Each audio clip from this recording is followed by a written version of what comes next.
Hello. To continue the program of Sound Foundation for Babies, today I'm going to talk about week 13th. Your baby has finished 3 months of habilitation and learning language with you. Now baby understands a lot of language more than what the baby can express. So the receptive language is overtaking the expressive language. Much more receptive language is developed than expressive language has developed. And it's all through listening. The baby is very aware of the sounds and tries to understand the meaning of the sounds.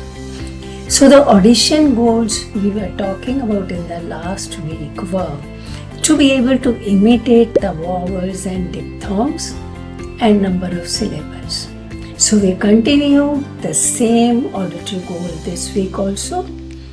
Last week we talked about the child should be able to imitate the diphthongs. For example, we gave the example of saying hi, bye-bye, where's my toy, toy. So these are the diphthongs the child should be able to use now. In this week, you expect all combination. The child should be able to imitate the vowels, the diphthongs, as well as number of syllables. So which will bring closer to the speech perception of the word. More approximation of the word will be used by the child after listening. So how do you do that? Like for example, whenever you are talking to the child, suppose you say orange. The child might not be able to say orange, not a R, might say orange.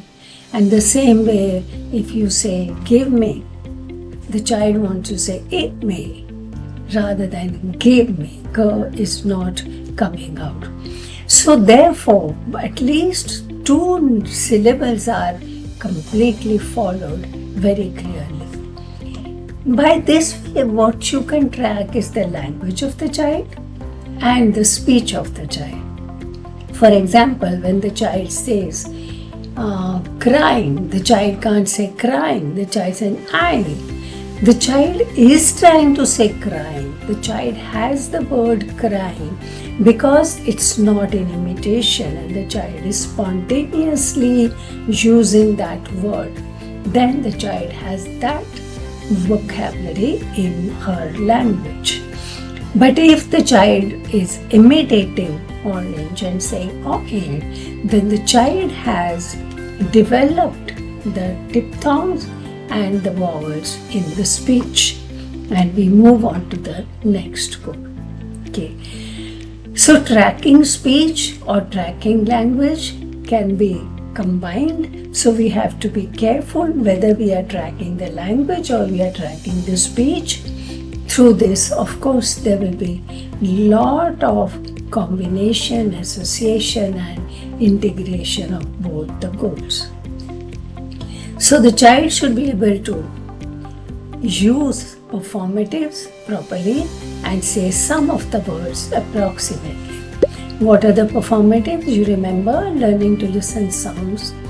Some sounds which are associated with certain objects or actions. For example, the cat says meow and the dog says woof woof and the wheels of the bus go round and round, round and round. So all these are the performatives and the child should be able to say these correctly now. In receptive language goal, the vocabulary should increase, the MLU should also increase, and you check what the child is imitating and what the child is spontaneously using. For example, how do you evaluate?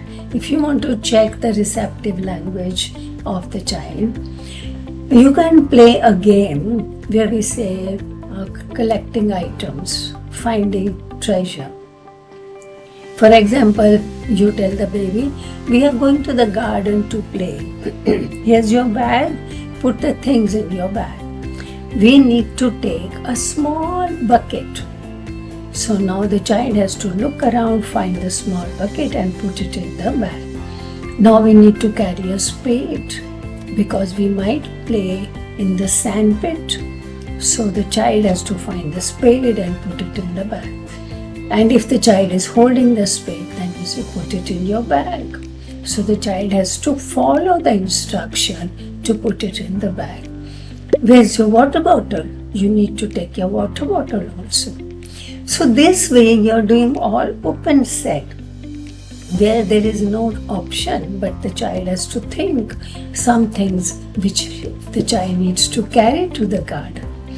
So next day you can play some other game, like you're going to someone's house, or you're traveling by bus or traveling by car, and what do you need to carry? Or you're going to the zoo, what do you need to carry with you in your bag? And then you give instructions and check if the child can understand what vocabulary you are using, what instructions you are using, simple sentences you are using, which the child can follow and show you that the child can understand. So the auditory comprehension is what we are moving to now. And you can literally count the words, how much vocabulary the child has developed. Not only nouns, remember, there can be prepositions, there can be even pronouns, and there can be different verbs or adjectives. Coming to expressive language, we expect the child to use in expressive language some of the vocabulary which the child has already learned. So how do you check that? For example, you are sharing a book with the child, open the page, tell the story, open the page and don't say anything. Turn the page, wait for the child to give some comments. Now whatever the child will say will be the child's expressive language. You are not giving any hint what the child has to say. The picture itself is giving a hint what we are talking about. The child should be able to say that. So this way you can evaluate what is the child's expressive language. This week we are working on negatives, and auditory bombardment of nerve is our speech code. So now we are going to combine these auditory bombardment of nerve and auditory bombardment of W with different vowels and different diphthongs should be used, and the child has to understand what you are saying. For example, you say, where is apple? Show me the apple. Where is banana? Where's a banana? Show me the banana. And the child is pointing out and telling you, so that is receptive vocabulary. But when you just open the picture and say, what is this? Then the child has to say it's a banana, so that becomes expressive vocabulary. Okay, so when you're talking about expressive language, in this session, work on no. No, not there, don't touch. For example, you open the book and say, is there a bus on this page? No, there's no bus. No bus here. Maybe on the next page we have a bus. Let's turn the page. Then you turn the page and say, is there a bus here? No, it's not here also. It's not there. Maybe on the next page. There's no bus in this book. No picture of bus in this book. Like this you talk, and that there will be lot of no and not and don't, and the negatives the child will be able to understand. For example, you can even say, this is not a bus, this is a car. Is there a bus on this page? No. This is not a bus, this is a car. There is no bus. Like that, you do that. Okay? So this way you continue with the negatives. In the speech, again, you see that the child can use no, can use W, can understand where, what, how, and even wow, we, all these words in different sentences should be able to use those. For the song of this week, we have taken farm. This is again very popular song. Old MacDonald had a farm. E-I-E-I-O, E-I-E-I. Keep quiet. The child should be able to say O. So now remember auditory presentation before visual presentation. On his farm he had some horsey. E-I-E-I-O. Where's the horsey? There. The horsey says neigh, neigh, neigh. The horse is there. Okay. Where's the horsey? It's not there. It's gone. Not there. Old MacDonald had a farm. E-I-E-I-O. On his farm he had a cow. E-I-E-I-O. Cow. He had a cow. Where's the cow? Here's the cow. With a moo moo here and a moo moo there. Here a moo, there a moo, everywhere. Moo, moo, moo. Old MacDonald had a farm. Where's the cow? Not there. The cow is gone. So like this you can continue with different animals, different performatives, and the child should be able to use the performatives seeing the picture. And remember, auditory presentation before visual. First talk about the picture, then show the picture. Okay. For the book, I have selected See, Touch and Feel. There are many books like this for the babies, which are called sensory books. Look, touch and feel, see, touch and feel, touch and feel. So this is the first sensory book for the baby. Why are we using this?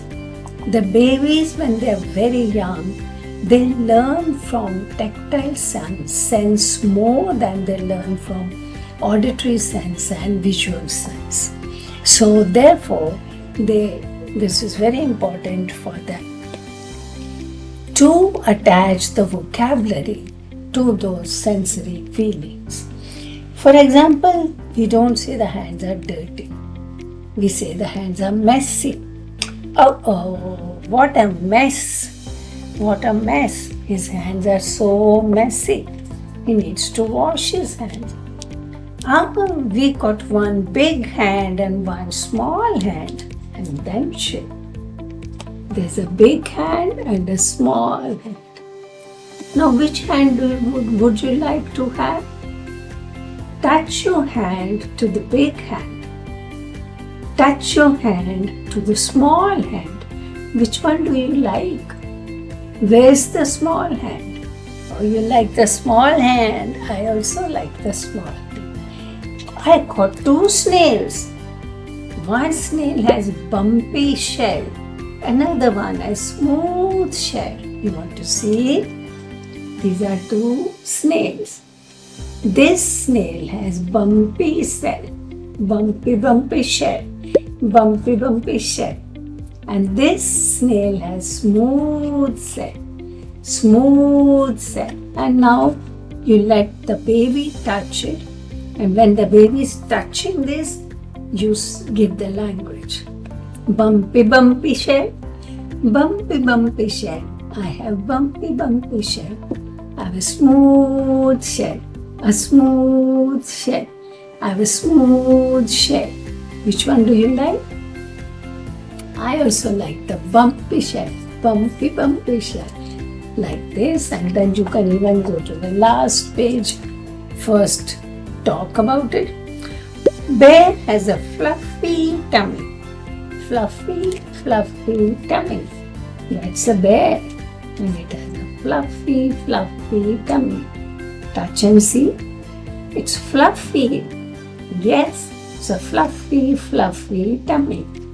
And like this, you can use different words, different vocabulary as per your goals with the same book, with the same baby, and the baby would love that. It's always good to give options. And I again repeat, it's not that you have to use only these books. This is just to give you an example. You can use any books you have which can give the different feeling of touch and different feelings of smooth or different vocabulary of feelings can be used. Thank you. So next week we will talk about more into auditory comprehension. Now we will move more into understanding sentences and simple sentences instructions. So we'll see you next week.